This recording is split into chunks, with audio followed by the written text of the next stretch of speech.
I just got home from watching the latest Christopher Nolan movie, Oppenheimer. This might very well be the most expertly crafted movie Christopher Nolan has ever made, and at the same time, I think a lot of people aren't gonna like it. What's up, my dude? Your friendly neighborhood Tony here. And if you want to keep up to speed on all the new big movies that are coming out in theaters and at home, make sure you subscribe. Of course, I took some notes while I was watching Oppenheimer tonight, and I want to go through everything about the movie, the good, the bad, as well as a little bit of information so you know generally what it's about and who's making it. So as I do with all my reviews, let's start with a little bit of information. For one, this one is written and directed by Christopher Nolan, who you probably know from a ton of really great movies, the Dark Knight trilogy, Inception, most recently Tenet, as well as a bunch of other mind-bendy and action-packed movies. This one, however, is a biographical thriller film that tells the story of American scientist J. Robert Oppenheimer and his role in the creation of the atomic bomb. So if you're not already familiar with that story, there is definitely a lot for you to learn with this movie. As far as who's starring in the movie, you have Cillian Murphy playing Oppenheimer. Emily Blunt plays his wife. Robert Downey Jr. has a really big role in the movie, as well as Matt Damon, and easily a dozen other actors and actresses that you probably know.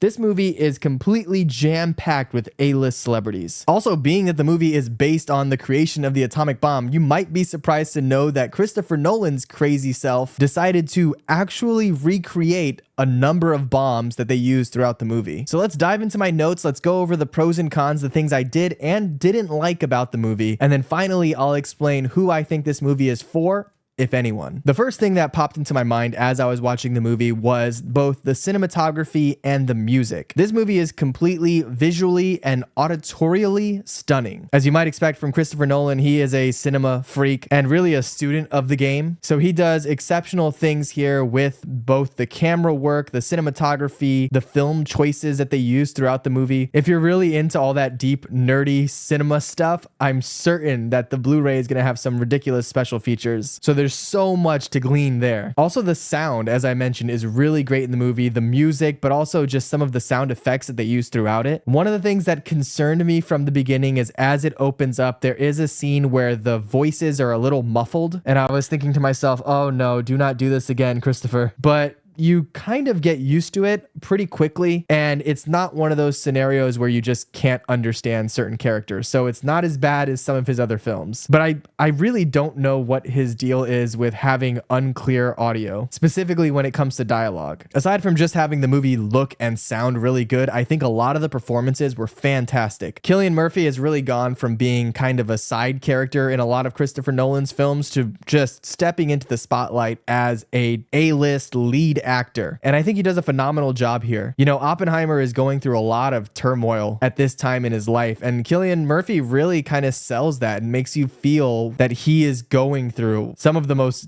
difficult tribulations that a human could go through, being very responsible for the death of hundreds of thousands of people, but at the same time having the weight of saving people from certain doom and from war. There's a lot of mixed emotion there, and he really sells it. I also think Robert Downey Jr. was a standout. He is fantastic in this role, and I wouldn't be surprised if he got himself a nomination for this one. Really, I could just go through the cast and tell you how so many of them were so good. You had Josh Hartnett playing a role that I was very surprised by. Emily Blunt does a great job. Florence Pugh is fantastic. There's just so much there as far as the talent, both in front of and behind the camera. I also know that Christopher Nolan likes to play around with non-linear storytelling. In a lot of his movies, he'll do this thing where he bounces back and forth through time, and he does that again here in Oppenheimer. And although at first, if you're not already familiar with his non-linear storytelling that he likes to do, you might be a bit confused as to what's going on, I feel like you do pick up on it pretty quickly. And at no point did I feel like I was missing out on something because I wasn't quite sure where in the timeline it fell, which is something that I feel has happened with some of his older movies. And there is a fine line there between doing something that's interesting and unique and doing something that's pretentious and annoying. And I feel like he stays on the right side of that line with this one. I also appreciate how they handled the concept of creating something that has the potential to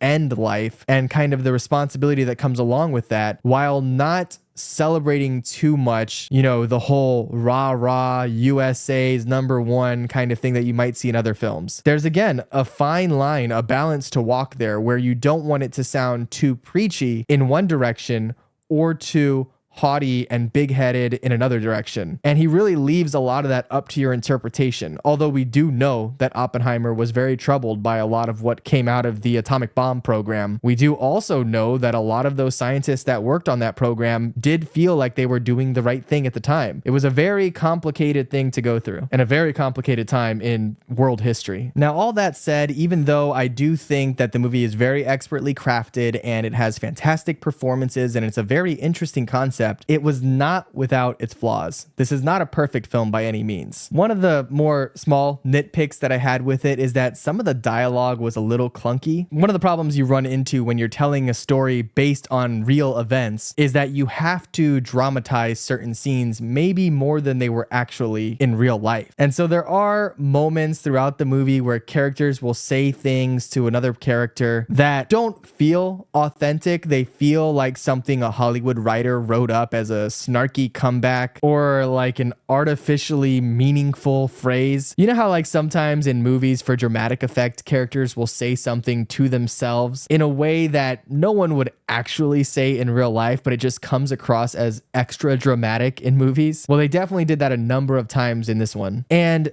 because the movie is based on real events and because it tries to portray itself as genuine and authentic, when you have these kind of Hollywood style phrases or quips, it just comes off as inauthentic and it's a little jarring, or at least it was for me. To kind of go in line with that, the movie does find itself many times relying on exposition. And if you're not familiar with exposition as a concept, that's basically when the characters on screen are telling you what's happening to kind of get you up to speed on whatever's going on in the movie. And there are subtle ways to do that, and they do that throughout the movie. There are moments where the exposition just kind of flows seamlessly because you have one character talking to another about what's going on. But then there are times when it just feels like they had to get some information out there, so they artificially created a scene or a moment where a character has to just lay out exactly what's going on, and it just feels fake. So that does happen a number of times throughout the movie, and you might expect it to because this is kind of a complicated situation. So there's a lot of information that you have to be aware of. So,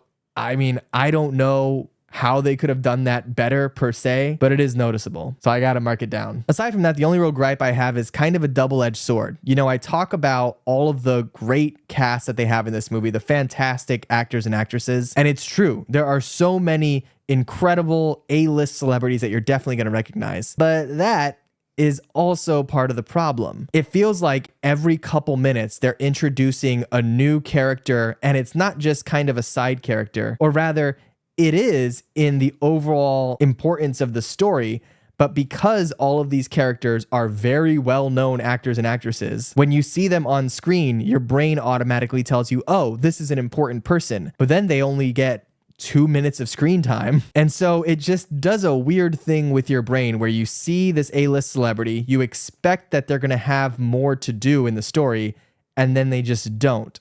And that keeps happening over and over again. If you pull up the IMDb page for this movie, I'm telling you, there are so many A-list celebrities that you're going to recognize. And so seeing them pop up constantly in the movie just kind of takes you out of it a little bit. Now, again, I don't think any of them did a bad job. They were all pretty fantastic in their roles, but it's just one of those things that kind of sits in the back of your brain as you're watching the movie that takes you out of it. But all in all, I think this movie is fantastic. I mean, it's so well put together. It's so well made, acted, composed, directed, shot. This is really the result of some of the highest level experts of movie making, taking a story that is so profound and bringing it to the screen. Is it perfect? No. And will it appeal to a mass audience?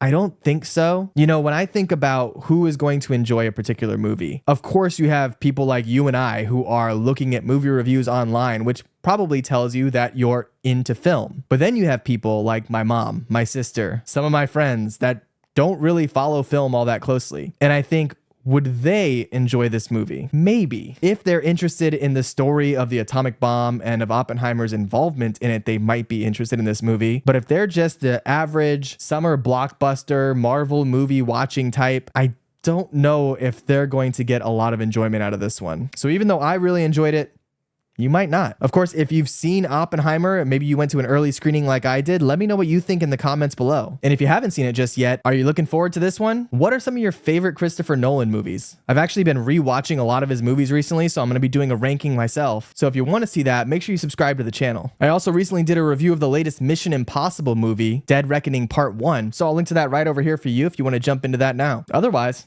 I'll catch you in the next one. All right. Be good.